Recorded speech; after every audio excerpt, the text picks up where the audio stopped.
Alright guys, first of all, Happy New Year to everyone, and hey, what a way to start it off here with the first video of 2025 being a Creature Commandos recap, review, and breakdown. This time, just to remind everyone, for the penultimate episode, episode 6, which dives into the backstory of Doctor Phosphorus. And there was a huge bonus when diving into his backstory, as we officially got to see the DCU's Gotham for the first time, with a slightly better look at the DCU Batman compared to the look we got of him in the future vision, kind of. Like, most of the details were kept ambiguous, with James Gunn even talking about Batman in this episode in an interview that released afterwards. But I'm already rambling. We'll get to that later towards the end of this breakdown video. Sorry I'm getting this one out a little bit late. Did not pre-record this one. Still feeling a bit rough from New Year's, my god. But let's just get into it. So, the episode picks up right away with our launch into Phosphorus's backstory, and our first shot is a look at Gotham City, with a gargoyle, of course, right to our left, and a very dark and dreary looking Gotham, which I also really appreciated that orchestral tease into Batman's home. Not that this is the official Batman theme or anything like that before anyone gets ahead of themselves, but they did a little something there. And don't get me wrong, like, Gotham looks like Gotham, of course, but I do want to say, as of when we see it in the DCU live action, of course, this design is subject to change a little bit, just similar to how Gunn had previously said with the designs for the suits that we saw in that future vision, that they're pretty much going to look like that, but for now, they're kind of like a well-educated guess for how they will appear in live action. So you could say the same for this look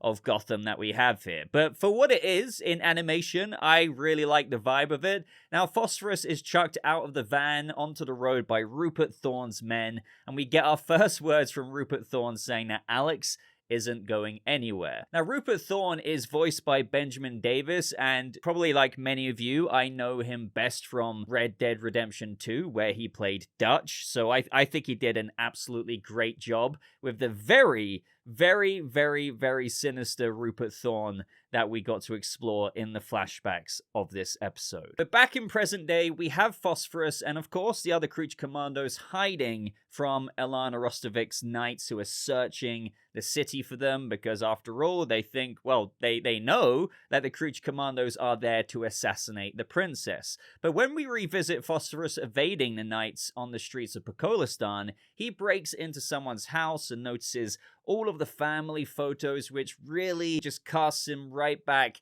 into the memories of his previous life. And it's just weird calling him Alex, because I'm just like, no, you're Phosphorus. But either way, these flashbacks were just so dark. Now, I know a lot of the Creature Commandos origin stories have been pretty dark and twisted and quite feelsy even, but this one, man, like, I would love to know where you rank this amongst the Weasel flashbacks. I think that's a flashback episode that really got to a lot of people, but this one, it gets really dark. So we see his wife, Parvin, expressing her concern about Dr. Phosphorus, or should I say Alex, working with Rupert Thorne in order to continue his research, because after all, they're funding it. But we have Alex reassuring her that there's a good end to this, because the research he's conducting is this nuclear fusion treatment that could destroy the cancer cells forever without harming the patient, and that's worth dealing with anyone. So we see that this old version of Dr. Phosphorus really is like a nice guy. He's a family guy. He's potentially found a cure for cancer. Everything is kind of just the opposite of who he is in present day, but there's a very good reason for what incites that change into him. And it's far beyond just turning into this walking nuclear skeleton. Which is when, at this point of the episode, I wrote down in my notes here, out of nowhere, from the scene of Phosphorus talking to his wife about, you know, the potential dangers of all of this, the scene just cuts to the aftermath, and it ends up in, like, the worst way possible. So we see Alex Phosphorus on his knees, and before him are the dead bodies of his wife and young child, and he is just wailing in pain. I know I keep saying it, but Rupert Thorne is just so messed up. And like, he then gets his men to grab Alex and start running his hands through the blood of his wife and child, with Thorn saying that this is the way it has to be. They put his handprints on the murder weapon. They smother his hands over his wife's cold, dead face.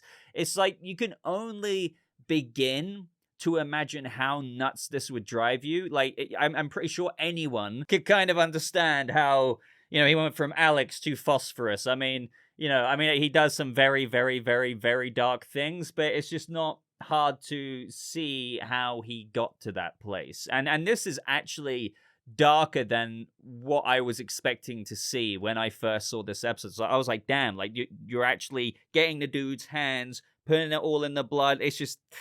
Now, this is when, back in present day, we have the little girl who lives in the house come down the stairs saying to Phosphorus that she's hungry. And the episode paints it as though he could do something terrible here. And we kind of know that he's capable of it, given what he did to Rupert Thorne's family. But in this moment, he says to the girl that he really wishes that she didn't come out here. And he really doesn't want to risk her telling anyone that he was here. And I saw a lot of people, since I didn't pre-record this review on Twitter today, say that they were thinking, oh god, this episode was so tense because I didn't know if he would actually maybe end up killing that girl, because again, kind of anything goes with Creature Commandos and the way Phosphorus is. So I would love to know if you actually thought that maybe he was going to do something irredeemable like that even in present day. Now, obviously, I'm very happy he didn't do that, because what I love so much about Creature Commandos, and as per Gunn's, formulaic talent here, is that he can showcase monsters, and don't get me wrong, some are more monstrous than others in present day, and I would say that Phosphorus has been one of those characters in the episode so far, but he also shows how there is humanity still in them, and this episode, of course, does a really good job of that. And so the flashbacks continue as Alex is brought back to his research lab, and he asks Thorn, why is he doing all this? I mean, yeah, you'd kind of want an explanation after everything that's just happened. Now, Rupert Thorne says that he essentially didn't really honor his deal, because Thorne wanted to show these results of the experiments with his friends overseas, such as the fictional DC country of Bialia, but the results were faked, with Thorne saying that the Bialian, I could barely say that word, scientists saw through his made-up stats and research, and now, I guess, it's Thorne's reputation on the line. But Alex explains that given Bialia is a fascist regime, and given that his wife came from a country with an oppressive regime, and so was sensitive about giving nuclear secrets to another country, because they could take that data and, maybe use it for much worse ill intent, if you will. So they faked the results, and he kind of hoped that nobody would realize. Now, if you guys actually remember, Bialia is the fictional country in the Middle East that a lot of people out there, including me at one point, thought, is this the country, well, the rumor that we heard about with regards to the Superman movie, where there was apparently this conflict in the Middle East. Now, this goes months and months and months back.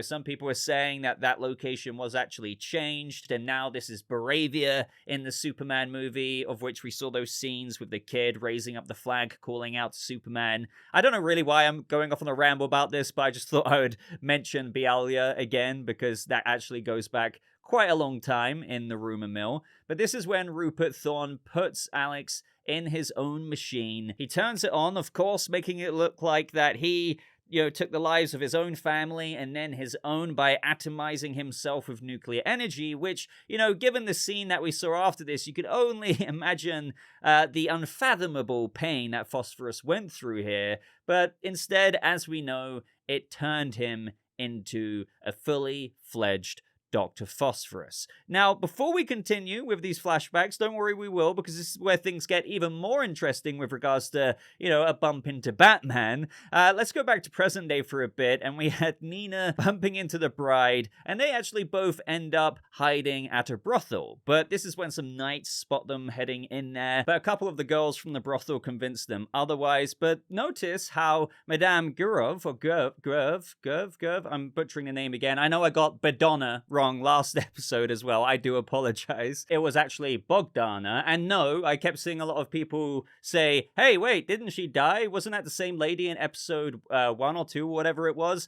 No, that lady who rang up Eric Frankenstein with none other than Zac Efron as her phone wallpaper was a different lady. She wasn't blind. I guess Eric Frankenstein, hired a similar lady, perhaps to remind him of Bogdana. I don't know, but I'm already getting off track here. Notice how the madam who runs the brothel house was voiced by none other than Shohreh Aghdashloo, and she was recently in another DC show, which was, of course, The Penguin, where she played Nadia Maroney. So as soon as I heard her voice, I was like, hey, what are you doing in here? Now, in this moment, we also cut back to the aftermath of Rick Flag Sr. being beaten the crap out of by Clayface, and he's now being rushed into the hospital. The doctor says that he's in a coma. His back was indeed broken, which was kind of obvious with how savage that scene was with Clayface, and there's major internal damage. They also learn that Eric Frankenstein dropped off Flag, and Waller and Economos are concerned now that Flag could have asked him to stop the bride from assassinating the princess. So Waller requests the operatives to watch local airports immediately, which, speaking of, we then cut right to a scene of Eric on a plane already, crushing in some poor dude's skull, with everyone else on board seemingly dead other than the 2 pilots. And of course, Eric being Eric, he tells the pilot about love and how he needs to stop the woman he loves from making a tragic mistake, and once he saves her from making the tragic error, she won't be able to deny how they're meant to be together. But I'm not sure the bride will really see it that way. But meanwhile, with Weasel, I found this kind of touching in a way. He doesn't exactly catch up with everyone else this episode until the very end. He instead heads into the forest and bumps into a pack of wolves. But it turns out to be absolutely great for him, as they all just start playing fetch together, and really, Weasel just appears to be living his best life. Now, meanwhile, at the brothel, we get these 2 drunks entering. I believe they were called the Crake brothers, and after hearing some screaming in their room, it turns out they were beating up one of the girls, and when being confronted, one of the brothers reveals himself as a metahuman with these kind of electricity powers, threatening the madam. So this is, of course, when Nina and the bride arrive as backup, and as the bride said, you crashed the wrong whorehouse. So this turns into a massive metahuman bust up, and the bride does what she does best and completely and utterly destroys this dude. Now, his electricity casts at this point were just reduced to these little pitiful, almost like water pistol bursts when up against the bride. She's just too badass, and it does make me question what would actually defeat her. I mean, I guess Cersei did in the end, but yeah, the bride is just badass. And I also liked how we got a little kind of look at a metahuman out and about in the world. I mean, again, living, breathing DC universe here, so, you could, in theory, have a metahuman around any corner. And of course, I appreciate how Nina was teasing the bride about viewing her as a friend, with the bride, of course, very reluctant to ever admit that, but every now and again you can see that there is that little, softer side to the bride underneath the tough exterior. Now, this is when we have Weasel waking up after dreaming about the girl that he couldn't save in his own flashbacks, which remind him of Ilana, and he looks very, very sad to be leaving the wolf pack, because in all reality, he could just join their pack and have this whole new freedom living with them in the woods, but he feels compelled to go back to the mission, and it even makes me think, with dreaming about Ilana looking like the younger girl he tried to save, if he even really approves of going to assassinate the princess because of that link that he's making. But back to the Phosphorus flashbacks. After he was put in the machine, a little bit later on now, we see the emergence of Doctor Phosphorus's first outing. So we see him go and take his revenge on Rupert Thorne, and oh man, he does just that by not only killing Rupert Thorne, but his entire family, including his 2 children, who obviously have nothing, or there's no complicit aspects of their kids being involved in his crime empire, but, Phosphorus wanted to take from him what Rupert Thorne took first. And that was, again, it shows how there is a humanity to Dr. Phosphorus, clearly, and that gets very clearly established in this episode, but truly, they show the evolution into the somewhat monster side. It's also revealed that everything that was Rupert Thorne's is now his business, his money, his drug empire, you name it. So we then cut to a bit of a montage of Phosphorus and his skeleton crew doing this skeleton dance, which kind of gave me Batman Forever vibes with that skeleton gang, and this montage just consisted of all of his new criminal activities throughout Gotham, mixed in with the flashes back to his family life, which really couldn't be any more opposite from what's going on with all of the gang war clips that we saw. And on a side note here, I just really want to ask you this and maybe start a little conversation. To the DCU Batman Pattinson merging people, so you're telling me that while Carmine Falcone was out there kind of doing his thing as the crime boss of Gotham, that we also had a Doctor Phosphorus, a walking nuclear skeleton out there in Gotham as one of the crime boss rivals as well? It's things like this to me which really cement the clear, distinct differences in Reeves's Gotham and this DCU fantastical Gotham. Like, you're telling me, like, Maroni, Falcone, like, out there, like, Penguin, these other, like, the Odessa mob, like, we saw in the Penguin series, and then you have, like, Phosphorus. I trust that I'm making my point clear, but hey, you might disagree with me, but that's the conversation I wanted to start. So let me know if you have any updated thoughts on that. But this is when we get that moment, ladies and gentlemen. The lights of the party go out, and everyone screams. Phosphorus panics, and he looks up to the ceiling, and through the window, stood there in the dark with his cape flapping in the wind, is, of course, the DCU Batman. And I love the little animated series lightning that flashed in the sky, lighting up the Batsuit just a little bit more, but still not so much that we can make out really any detail. It's kind of, as I said, in the future vision look of Batman's suit, like his whole cape was over his body very intentionally because they blatantly hadn't decided on what they wanted the suit details to look like, from the symbol design to everything else, which, you know, makes sense. And here, it's really the same thing. Like, sure, you get an overall figure, and this Batman is absolutely jacked, but most of the detail is obscured because it's just really a silhouette. Now, James Gunn actually had some stuff to say here in an interview with Rotten Tomatoes after this episode aired. So he said, when they first gave it to me, we saw a lot more Batman. And I was saying, I am not ready to commit to that. I am not ready to commit to that. I am not ready to commit to that. So I was just like, more silhouette, and more silhouette. And I think it's a great way to show that Batman does exist. He already exists in this universe, just like when we come to the Superman movie, we see that Superman already exists. He's already known by the people of Metropolis. And so, yeah, we don't need to hear the origin story again, so that's just a way to introduce that Batman is a part of this universe. He's an important part of this universe, and he has an impact on it, including defeating such pretty dangerous, scary people like Phosphorus, who's pretty tough. And when being asked which Batman is it, he says, this is the DCU Batman. And then he gives a little bit of a laugh, which I can still imagine people will read into, being like, oh, well, he answered the DCU Batman, but that could still technically mean Pattinson is the DC.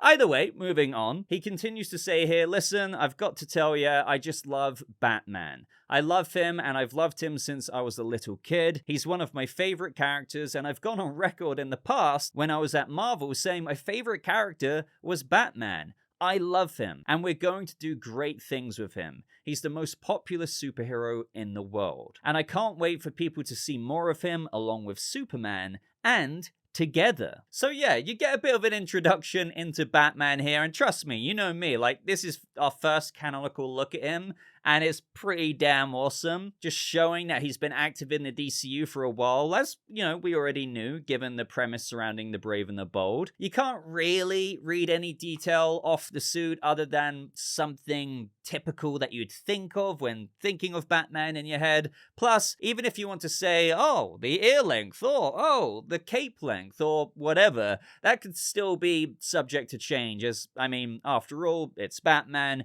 He'll have multiple suits by this this point kind of thing. And it's funny to know that when they first gave this to Gunn, there was a lot more Batman.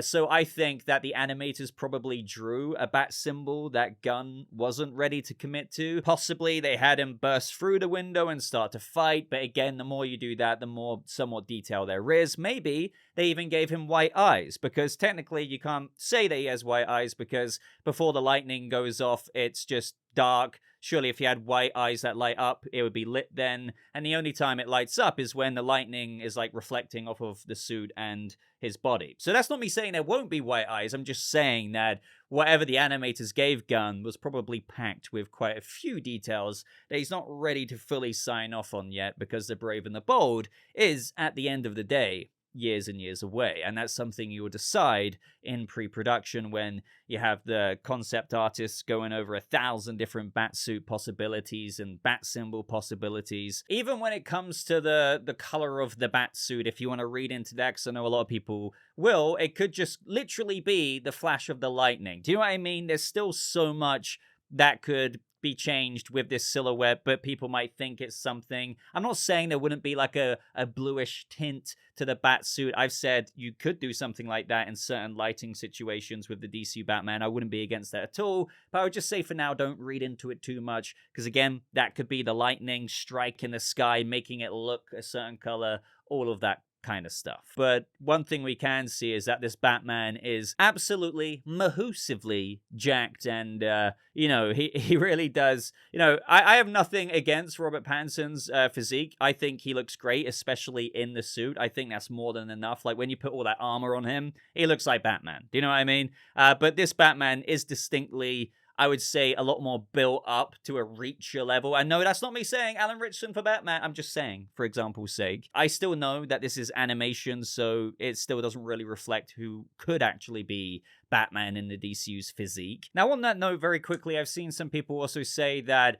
they don't want this Batman to be absolutely hulking in the DCU, because it might mean that Batman might not be as agile, because also a lot of people want a very kind of fantastical, even perhaps unrealistic capabilities of a human with this Batman, and how he can almost kind of dodge bullets like in animation or comics that we've read. I mean, he can't really, but you know what I mean? He's so extraordinary with his human ability, which is what makes Batman cool, that an agile Batman is also desired by a lot of fans. And maybe if you make him too hulking, that might not happen. But my only response to that is, I would say that Ben Affleck's Batman in the DCU was a very hulking Batman, but in the BVS warehouse fight scene, he was super agile there. So I wouldn't say that seeing a jacked Batman portrayed here, because he does look very, very jacked, doesn't mean that you're not going to get all of these super fantastical, unrealistic aspects of what a human is capable of Batman in the DCU. Do you know what I mean? I think we still will be getting all of the crazy,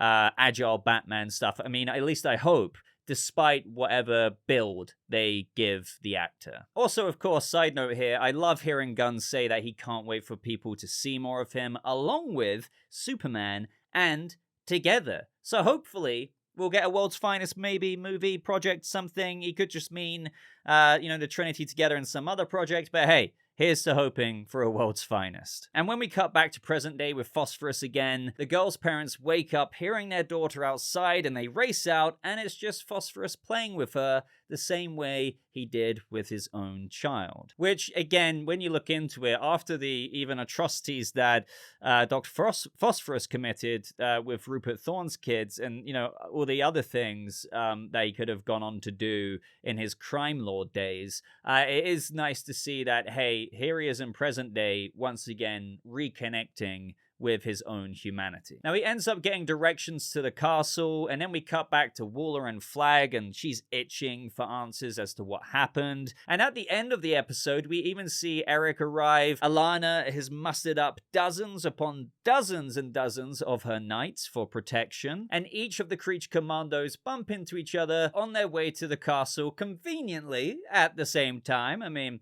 one could have arrived 2 hours later than the others, but no. But we get that badass kind of, group walk as the bride says, let's go kill a princess. And, you know, I know I've already seen it, but let's just say that the finale gets quite nuts here, especially with, you know, all of those knights that Ilana is lining up. That's a lot of soldiers, if you will, and, you know, there's only a handful of Creature Commandos trying to assassinate the princess, so they're kind of up against a lot here. But either way, guys, great penultimate episode. I was very happy with it. I really enjoyed getting into Phosphorus's backstory because, you know, he's one of the more monstrous, I would say, present-day Creature Commandos members, just with how savage he is with his abilities and how powerful he is. But just like a lot of them, he has a very tragic backstory that also gave us our first look at Gotham, Batman, and all of the stuff that we can wonder about as a result of that. I'm sure there's going to be a bit of conversation happening after this episode is released, and, you know, I can't wait to see what you guys say about it down in the comments below. Did you agree with what I had to say? Do you disagree? Do you have any other ideas that I didn't even think about or mention that you would have liked to have heard my thoughts about? I hope everyone had a great Christmas and good New Year's. I'm looking forward to launching into all of the content that we've got coming this year. I mean, Supergirl's going to be filming any day or week now, which is just nuts, and everything else that is to come. But if you enjoyed this video, would really appreciate a quick like on it. It takes 2 seconds of your time. Consider subscribing for more Creature Commandos coverage and DCU content just like this. But other than that, just thank you so much for watching and for your support. I hope you all have a lovely rest of your day. I'll see all of you guys in the next video. Goodbye.